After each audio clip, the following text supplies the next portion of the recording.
Welcome back to part 2 of the Healing Marriage course. In the first part, we looked at unity and how we can become one in marriage. In this second part, we want to go a step further and look at communication, which is a very important topic in marriage because communication enables us to share our lives together. Good communication strengthens unity and brings healing to our marriage, but poor communication isolates us from one another and brings pain. We'll be looking at what the Bible has to say about good communication, what makes communication difficult, and how we can learn to communicate better so that we can create a healing atmosphere in our marriage. Exactly. And by the way, when we talk about communication, we are not just talking about talking and listening to each other. Communication is much more than that. It also includes what we transmit to each other through our looks, touch, actions, and also sexual intimacy, which is also a form of communication in marriage. That's right, so it's a big topic. Yeah. Before we get started, you may want to grab a piece of paper and a pen because as well as the insights we'll be sharing with you, we'll also be including some exercises to do together as we did in the first part, and you might want to write something down. Exactly. And God is the author of marriage, and He created us to communicate deeply with Him and each other. So let's start by looking together at what the Bible says about communication. We read in James 1:19, "My dear brothers and sisters, take note of this. Everyone should be quick to listen, slow to speak, and slow to become angry." And then in Proverbs chapter 15 verse 1 it says, "A gentle answer turns away wrath, but a harsh word stirs up anger." And in Ephesians 4:29 we read, "Do not let any unwholesome talk come out of your mouth, but only what is helpful for building others up according to their needs, that it may benefit those who listen." And Proverbs 12 verse 18 says, "The words of the reckless pierce like swords, but the tongue of the wise brings healing." And Colossians 4:6 it says, "Let your conversation be always full of grace, seasoned with salt, so that you may know how to answer everyone." And finally, in Proverbs chapter 10 verse 19 it says, "Sin is not ended by multiplying words, but the prudent hold their tongues." So as you can see from these verses we read, and there are many more about communication in the Bible, good communication is very important because it influences our relationships, and good communication can have a healing effect on relationships, especially in marriage, which is what we're talking about here. You can't have a relationship without any communication. So the question is how we communicate. And as we saw in these Bible verses that we read to you, there is good and bad communication.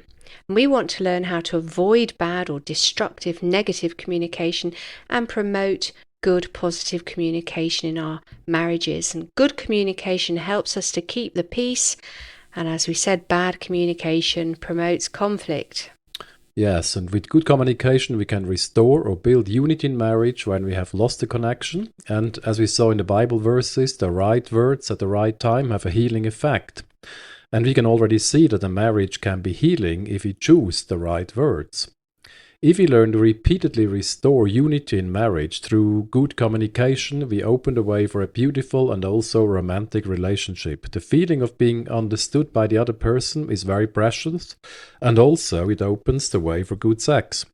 Yeah, and our romantic relationship will also suffer if we have poor or maybe insufficient communication going on between us. If we don't understand each other, we won't feel very close to one another, and ultimately our sexual intimacy will suffer. Exactly. So let me give you an example. A husband or wife comes home tired after work one day. Maybe they had a bad day and have a lot of pent-up frustration about how things went at work, but they don't see anything about it to their partner. Maybe they don't want to talk about it just yet. Their partner doesn't ask how their day was either and assumes everything is fine. They don't know what their partner is feeling. It just takes a little thing to spark an argument. And if you don't ask each other how we are or share how we are feeling, then it's very easy to get upset or annoyed about something else and stir up conflict instead of talking about how we are or why we are angry. That's right. That's married couples in particular who are perhaps not very communicative by nature can perhaps learn something here from this example. It's not too difficult to learn to ask questions, to find out how the other person is doing. And if you ask questions, you can guide the conversation in a good direction and show that you're interested in the other person. Yeah, so we can think about good questions to ask. We can give you some examples. So it can be a question like, how are you? Did you have a good day? What did you do today? Did you find anything particularly challenging today? What are you looking forward to this week? Do you face any specific challenges this week? Can I do something to help you? Do you feel annoyed about anything? Or is something upsetting you? Mhm. So it's worth asking questions like these every day or at least a few times a week to find out how the other person is doing. And obviously, we're not talking about bombarding the other person No. with questions, are we? I think men don't like to be asked too many questions. Especially when we are tired. Yeah. But you could also say, I'd like your opinion on something, or I want to run something by you. So, anyway, this strengthens unity and joy in the relationship because we all want to feel cared for, don't we? Yeah, exactly. I want to share an example. We were counseling a couple a few years ago where the man comes from a family where they only ever worked and never talked much at the table. They sat down, they ate, left the table and got on with work. This isolated him within the family. But he has now learned that he can use the shared meal times to talk to his family because he has decided that he wants a different atmosphere in his home and that he wants to build a culture of trust and be closer to his wife and to his children. He has understood that to do that, he would need to start learning to ask questions and listen carefully to the answers, and he's learning to communicate better with his family, which is wonderful. It is. It's really great and so easy to do. Just start with Yeah. some questions and listening. And you might be listening today and thinking, well, you know what? That sounds a bit like me. The situation of that man. I grew up in a similar situation. We didn't talk much in our family either, or at least not about personal things. And perhaps like the man you just mentioned, Danny, you've allowed this to influence your communication with your partner and with others. And maybe like this man, you want to say today, you know, I want to learn to communicate better. I want to decide to create a different atmosphere in my marriage and in my home. Yeah, exactly. Let's do a first exercise to this topic and pause for a moment and ask ourselves as a couple, or if you're listening on your own, you can do this exercise individually as well. What place does communication have in our marriage? And second, where do we already communicate well and where can we improve something? So let's move on now to the second point, which is good communication can be a struggle. I want to talk about this, that in our marriage, and in marriage we have a constant enemy in the spiritual world who is very interested in us not understanding each other or in us misunderstanding each other. And that is his strategy. And in the original Greek language of the New Testament, our enemy is called diabolos. That comes from the Greek word diabalo, which means to accuse and slander in English. Exactly. And that's exactly what destroys our marriage, isn't it? When we accuse and slander each other, and instead of having a friendly word like we read about in those verses, we're in accusation and all of that, misunderstandings are going on. So we want to look now at 7 things that can make communication in marriage more difficult. Yeah, there's one thing, very important thing, the language barriers. Communication has always been a challenge for Esther and me, hasn't it, Esther? It has been, yes. Yeah, since Esther grew up in Kenya and England, and she's a native English speaker of English, and I grew up in Switzerland, and I'm a native speaker of Swiss German. We've had to overcome various language and cultural barriers since we've got married. That's right.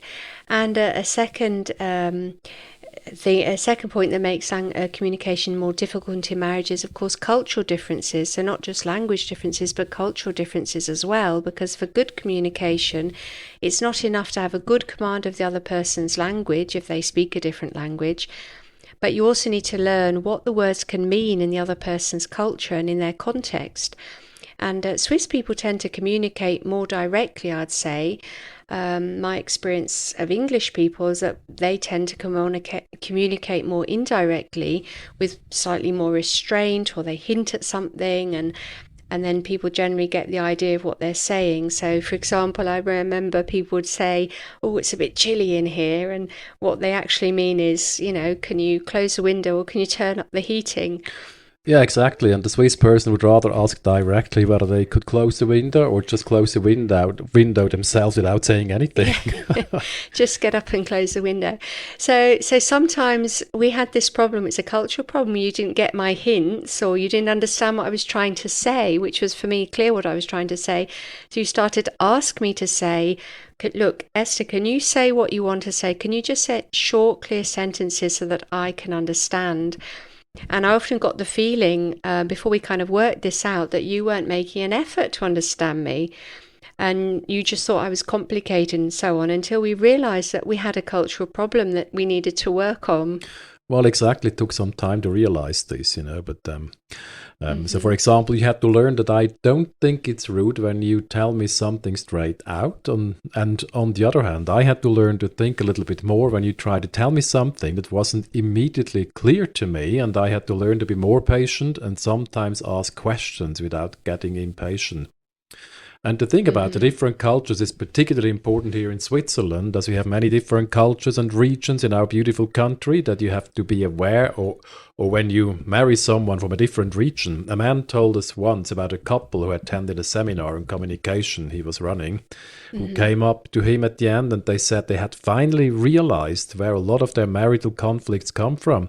She was from the German-speaking part of Switzerland, and he was from Ticino, the Italian part.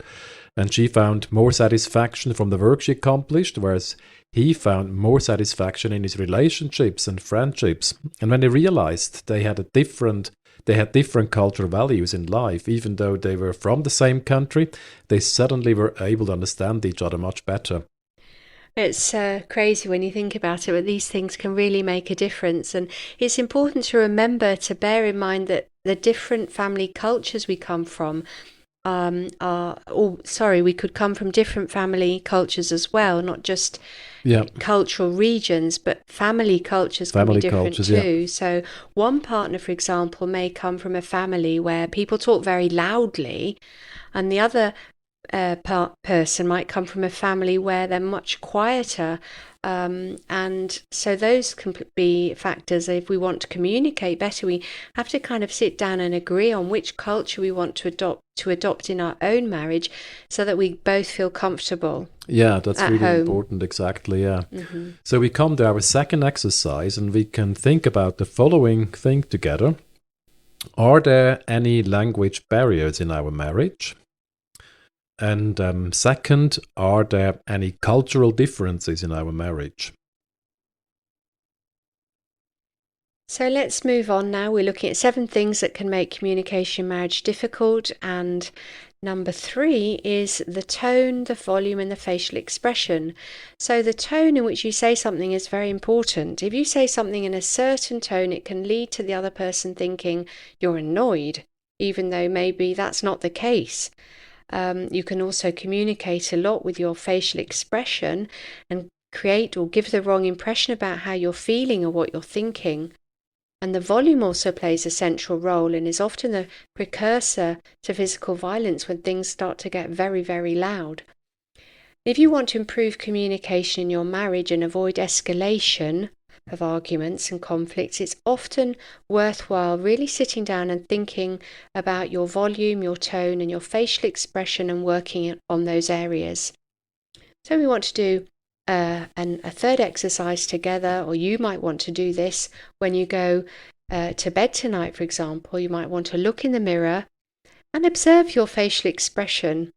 Ask yourself, do I have a friendly face, or do I look a bit grumpy? Like Grumpy Cat. Like Grumpy Cat, yeah. And sometimes you'd be surprised, wouldn't you? People can think they look like one thing, and then Yeah, and the they expression do that, can and then they something realise, different. yeah. So let's move on to the fourth thing now. What would you Yeah. say, Danny? Well, the choice of words. In the Bible, we read that death and life are in the power of the tongue. We read this in Proverbs 18:21, and that the tongue is a fire, a world of injustice, and that we use it to praise God and curse people. That's in James 3:6-9. There are certain words and insults that can put a lot of strain on a relationship. Often words can be said in an argument that you know will hurt the other person. But the good news is that we have free will and can choose words in such a way that they either build up or destroy our partner, and it's really up to us. Often you may think that in certain situations you may have the right to say certain words to the other person, but often this supposed right leads to a type of communication where neither the volume nor the tone, the facial expression or the choice of words are right, often resulting in unnecessary conflict. In our counseling ministry, we have seen entire families who were simply used to insulting each other, which was horrible. The parents insult each other, siblings insult each other, children are rude to the parents, and parents insult the children. Yes, that's and those sorts of situations are bad habits, and everybody needs help to break them. And we struggled with a bad choice of words at times in our own marriage in the early years. We were also very young. Well, that doesn't mean that when you're old, you're not going to necessarily be better at your choice of words. Age, no. But we had to decide at some point, and we actually promised each other that we would no longer use certain words, even when we were very angry with each other. And since making that decision and stopping using those words that could offend or hurt the other person, we found that we had much more peace automatically in our relationship. Yeah, exactly. It doesn't mean that our differences don't have to be discussed or talked about. On the contrary, it is really very important to take time to resolve differences. However, you have to decide to choose the right moment and the right words so that you don't hurt the other person unnecessarily. And of course, make sure that the volume, tone, and facial expression is right when you talk about these things. And I want to read another verse from Proverbs 16, verse 24. Gracious words are a honeycomb, sweet to the soul and healing to the bones. It's also important to say that the tone of voice, the facial expression, volume, and choice of words can also trigger something in your spouse. You may suddenly remember a bad teacher, or a difficult brother or sister, or a strict father, or whatever it might be, and it can then be helpful to pray for inner healing and deliverance in your marriage. And that is what you need to be able to overcome those things. And we'll talk about these topics in the fourth and the fifth part of the course. Yeah, so let's move down to the fifth thing we want to look at, the constant complaining, which can make communication difficult. There are people who see something negative in everything. You probably know some people yourself. Now, as a result, they are constantly complaining and criticizing and see nothing positive anywhere or in anyone. And it goes without saying that such an attitude to life has a negative impact on relationships, especially marriage. The Apostle Paul says in 1 Thessalonians, "Give thanks in all circumstances, for this is God's will for you in Christ Jesus." That's such a key verse. It is God's will to give thanks in all circumstances. And so people can even become ill due to their partner's constant nagging and negative attitude to life. It's not just ourselves that are bogged down and burdened with it. We affect our partner as well.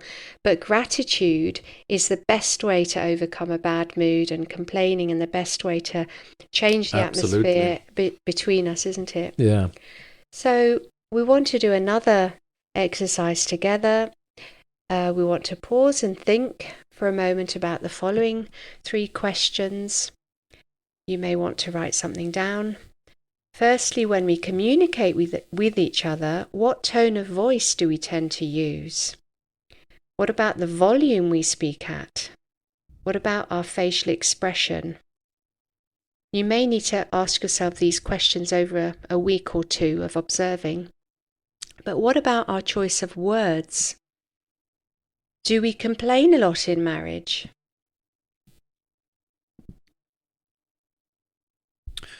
Yeah, that's very important questions, and we can move on now to the sixth thing that can make communication difficult in marriage, and that's the refusal to communicate.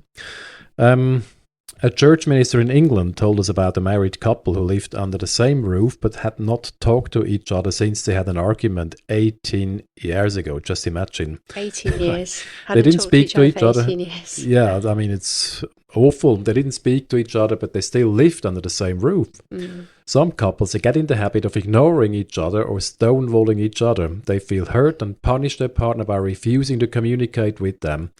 In certain situations, this can be a strategy to prevent escalation or violence, but in general, this approach doesn't really solve much. If tensions and issues aren't discussed through, problems aren't solved, they're simply put off until later. Mm.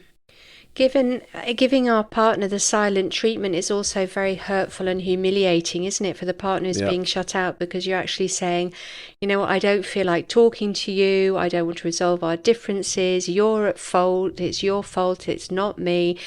There's no reason for us to discuss anything. I'm just going to keep quiet until you've realised your mistake and apologised to me. Yeah, so don't forget that, as we said at the beginning, communication is much more than just talking and listening to each other. Communication involves looks, touches, and also sexuality, which is also a form of communication, as we said before. Mm-hmm. So denying our partner these things to punish them is also refusing to communicate with them. That's right. And the last thing we want to look at, which is communication as a means of intimidation or domination. And when communication is used as a means of intimidation or domination, obviously that makes true and good communication very difficult. It's often used as a weapon, communication is, to dominate or intimidate a partner.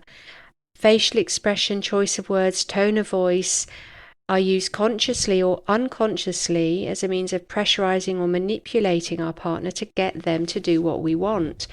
And as we said before, the tongue has power over life and death. That's why communication, the way we communicate, is so important. Yeah. That we don't use it to try to exercise control over our partner or manipulation. Exactly. So we have now looked at 7 things that can make communication in marriage difficult. Perhaps you've picked up on something that you need to work on and improve. And the good news is that with Christ's help, we can change and learn to communicate better. We don't have to stay the way we are, but sometimes we need healing and deliverance from past hurts from our childhood or adolescence or later in life that are influencing the way we communicate with each other, or maybe the way we don't communicate with each other. We will look at how to pray for healing and deliverance in the last 2 parts of this course. But for now, we want to stress that God wants us to be whole and that we can be happy together, isn't it, Esther? That's right, and for this reason, it's important that we take the time to look at our lives, that we work through any negative experiences, that we deal with any negative issues so that we can become whole as individuals and as a couple. Because if we're not healthy and emotionally hurt or spiritually bound, then we'll so often hurt our partner and find it very difficult to change. But as we become increasingly whole, our presence in our marriage will be a blessing. Our communication, our words will have a healing effect on our marriage. Yeah, exactly. And I want to come back to the wonderful Bible verse that we read at the start of this section, which was from the book of Proverbs in 12:18, where it says, "The words of the reckless pierce like swords, but the tongue of the wise brings healing." What this means in terms of marriage is that if both of us are healthy and we have our tongues under control, then our marriage can really be a wonderful and healing place, because both of us bring healing into our marriage through our words. That would be wonderful, and that's what we want and want to encourage you to aim for. Yeah. So we want to come to a 5th exercise. We want to pause and ask ourselves individually, have you ever given your partner the silent treatment? And are you guilty of trying to punish or control or manipulate your partner by what you say or how you say it? And do you need healing or freedom from past experiences that you can see are negatively affecting your communication with your partner? So now we'd like to move on and give you some tips on how we can improve communication and deal with conflict better in marriage in this last section. And the first tip we can give you is to make power decisions. If we want to improve our communication in marriage, we have to work on certain things. But the first steps is always to decide that we want to communicate better with our partner in the future. As we heard before, there are various areas which can make communication difficult in marriage. And so you may need to decide to work on cultural and linguistic differences with the aim of understanding each other better. It's not always easy. It takes patience, but it works. It has worked with us, Esther, hasn't it? And sometimes you just have to take your time. Then second, decide not to raise your voice and not to shout at each other. Shouting, can be very violent. Decide not to look at each other angrily, despise each other, or try to control each other. That's right. And other power decisions that you may need to make are to decide to avoid bad words and insults during arguments. That's not always easy to do, but it does really start with a decision. I want to stop that. I don't want to do that anymore. We're not going to use those words. Or to decide not to give your partner the silent treatment, including denying him or her sex as a means of punishment, as a weapon. Yeah. And decide not to constantly complain, question, criticize everything and everyone, but make the decision, I want to be grateful. And I want to do what it says in 1 Thessalonians 5:18. I want to give thanks in all circumstances and be grateful, and speak that out as well. And maybe something new that you want to decide to consciously make time or take time for communication. Yeah, exactly. Consciously taking time for communication could, for example, mean that we plan a weekly marriage evening where we spend time together and share more about what's going on in our lives. The aim of a marriage evening or date night, as some people call it, should be to have fun, but also to strengthen our unity by taking time to communicate with each other and to learn to understand each other better and what motivates each of us or what each one is dealing with at the moment, but also things like talking about our fears and dreams. The aim is to move beyond superficial levels of communication and talking about things like politics, economy, the weather, or so on, and go deeper to a point where we're actually discovering more about the other person, now learning to understand how the other person thinks and feels on a deeper level, and this enables us to grow closer to each other. Exactly, and the aim is to create a culture of trust in our marriage so that we can also admit our weaknesses if need be. And this without fearing rejection or ridicule from our partner because of a weakness. That's a really important point. How we react when our partner does open up about something personal is really important. So we need to be careful not to give harsh or flippant answers to what they're saying, like, oh, you're so stupid, or oh, it doesn't surprise me at all that you've gone and got yourself in this mess again, or something like that, because they're not going to want to open up again, are they, if they get that reaction? Yeah, exactly. And also we need to be careful not to be influenced by the performance-driven thinking in society. This has no place in a marriage, and if we import these mindsets into our relationship, we can end up destroying each other. Because marriage should really be an oasis where we can recover from the pressure to perform and the stress of everyday life, and where we accept and love each other regardless of what else is going on at the moment. And this is how marriage really becomes a healing place, isn't it?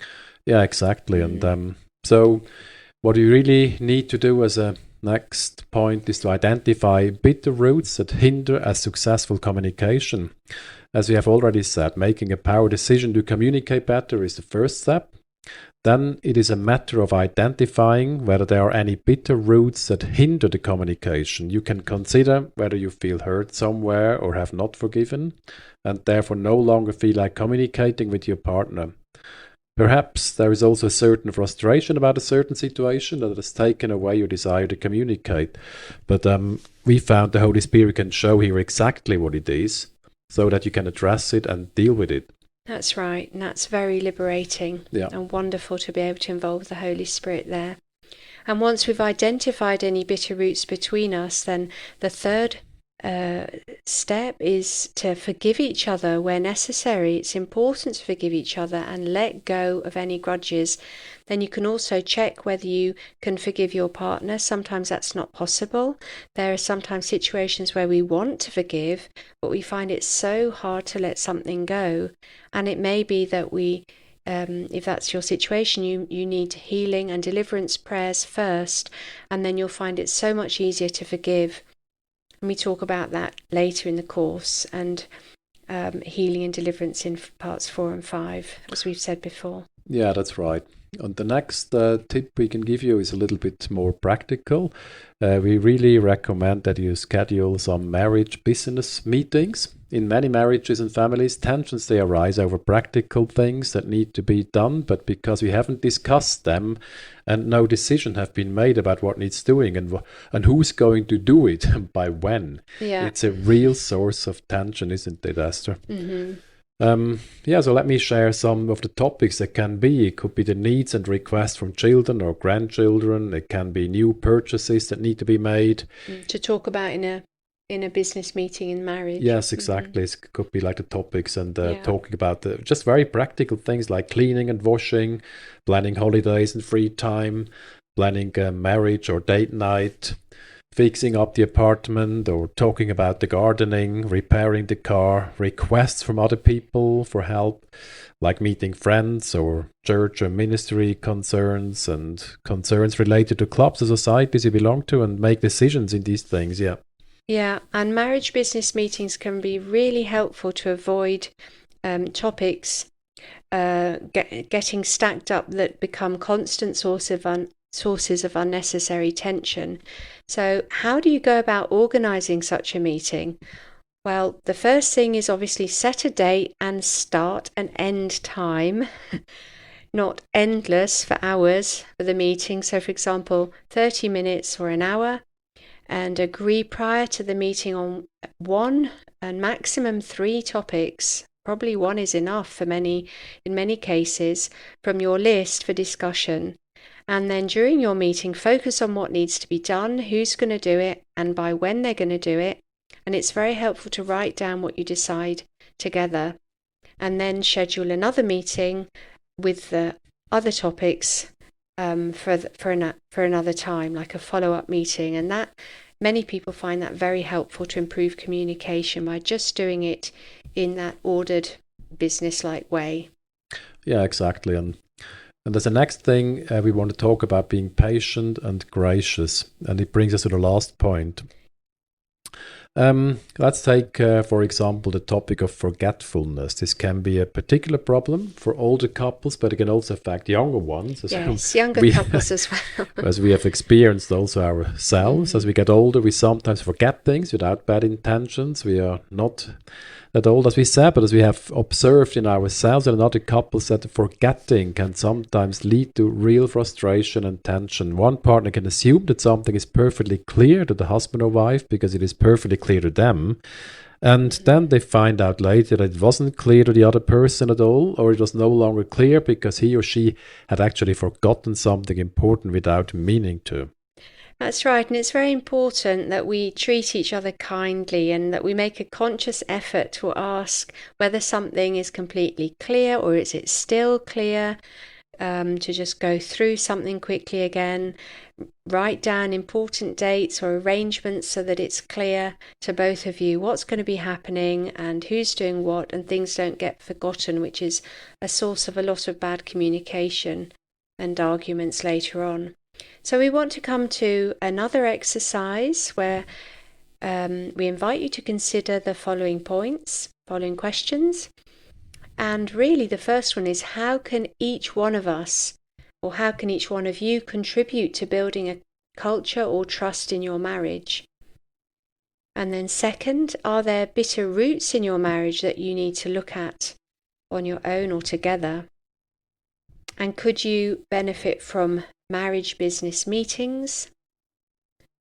And lastly, is forgetfulness a problem in your marriage? And if so, how can you deal with it better? So let's summarize. We've reached the end of this section on learning to communicate better in marriage, and we can quickly recap on what we looked at. We learned that God is the author of marriage and He created us to communicate deeply with Him and each other. And we saw bad communication can destroy a relationship, but good communication builds unity and brings healing to a marriage. Then we looked at 7 things that make communication in marriage difficult and how we might begin to overcome those. And lastly, we shared some practical and spiritual tips to help you get started on your way to get better in marriage. And thank you for listening, and we hope that the material and exercises have encouraged and helped you. And we invite you to visit our website, where you can also check out and order other resources like our book, The Healing Marriage, or the Healing Marriage Workbook, which has exercises and worksheets to go with many of the areas we've touched on in this session as well. And you can also write to us and let us know how the course has helped you. We'd love to hear from you. So Thank you for listening. Thank you, and see you next time. See you next time. Bye-bye.